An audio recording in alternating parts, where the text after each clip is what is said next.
ಇದು 10ನೇ ಕ್ಲಾಸ್ನ ಪಾಲಿನಾಮಿಯಲ್ ಪಾಠದ ಎಕ್ಸಸೈಸ್ 2.2 ಎರಡನೇ ಕ್ವಶನಲ್ಲಿ 6ನೇ ಪ್ರಾಬ್ಲಮ್ಮು 4,1 ಇಲ್ಲೇನಂತ ಕೇಳವ್ರೆ ಅಂದರೆ ಒಂದು ಕ್ವಾಡ್ರಾಟಿಕ್ ಪಾಲಿನಾಮಿಯಲ್ನ ಕಂಡಿಡಿಬೇಕು.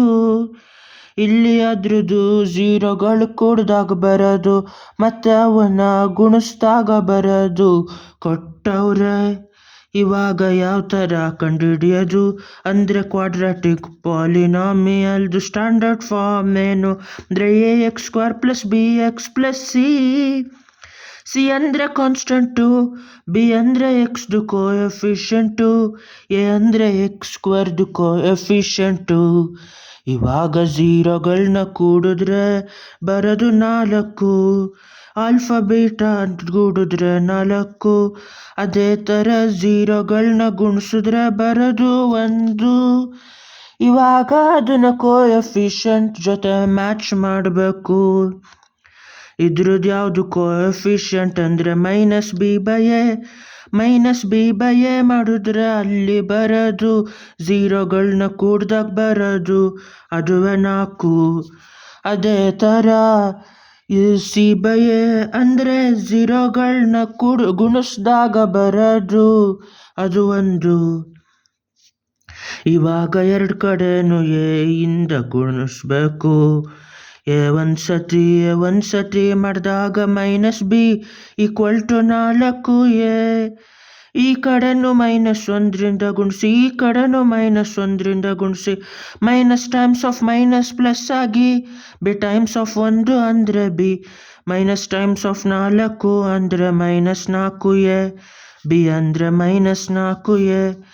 ಇಲ್ಲೂ ಏನೋ ಗುಣಿಸ್ಬೇಕು, ಈ ಕಡೆನೂ ಏನೋ ಗುಣಿಸ್ಬೇಕು. ಇವಾಗ a ಟೈಮ್ಸ್ ಆಫ್ 1 ಮಾಡಿದ್ರೆ c = 1 ಟೈಮ್ಸ್ ಆಫ್ a ಅಂದರೆ a. ಇವಾಗ ಇಲ್ಲಿ ಏನು ಮಾಡಬೇಕು ಅಂದರೆ ಈ ಸ್ಟ್ಯಾಂಡರ್ಡ್ ಫಾರ್ಮ್ಗೆ ಇದನ್ನು ಹಾಕಬೇಕು. p ಆಫ್ xಗೆ ax² ಹಂಗೆ ಉಳಿತದೆ, bx² ಬದಲು -4a ಹಾಕ್ಬಿಟ್ಟು x ಹಾಕಬೇಕು, c ಬದಲು ಬರೀ a ಅಂತ ಹಾಕಬೇಕು. ಇವಾಗ ಇಲ್ಲಿ ಬರೋದು ax² -4ax + a ಅಂತ. ಏನ ಕಾಮನ್ ತೆಗೆದ್ರೆ a ಹೋದ್ರೆ ಉಳಿಯೋದು x², ಇಲ್ಲೂ a ಹೋದ್ರೆ -4x ಉಳಿತದೆ, ಅಲ್ಲಿ a ಹೋದ್ರೆ ಏನು ಉಳಿಯೋದಿಲ್ಲ, a ಟೈಮ್ಸ್ ಆಫ್ 1 ಅಂತ ಮಾಡಿ 1 ಉಳಿತದೆ. ಅದೇ ಥರ ಕೆನ ಇಲ್ಲಿ ಮಾಡಿ ಸ್ಟ್ಯಾಂಡರ್ಡ್ ಫಾರ್ಮಲ್ಲಿ k times of x² -4x + 1 ಅಂತ ಬರಿಬೋದು.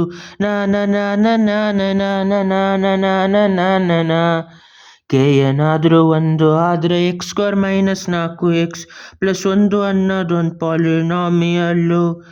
ಅದೇ k ಏನಾದರೂ 2 ಆದರೆ 2x² -8x + 2 ಇನ್ನೊಂದು ಪಾಲಿನಾಮಿಯಲ್ಲು. k ಏನಾದರೂ 5 ಆದರೆ 5x² -20x + 5 ಅನ್ನೋದು ಪಾಲಿನಾಮಿಯಲ್ಲು. ಅದೇ ಪೂರ್ತಿ ಪಾಲಿನಾಮಿಯಲ್ದು ಸ್ಟ್ಯಾಂಡರ್ಡ್ ಫಾರ್ಮು.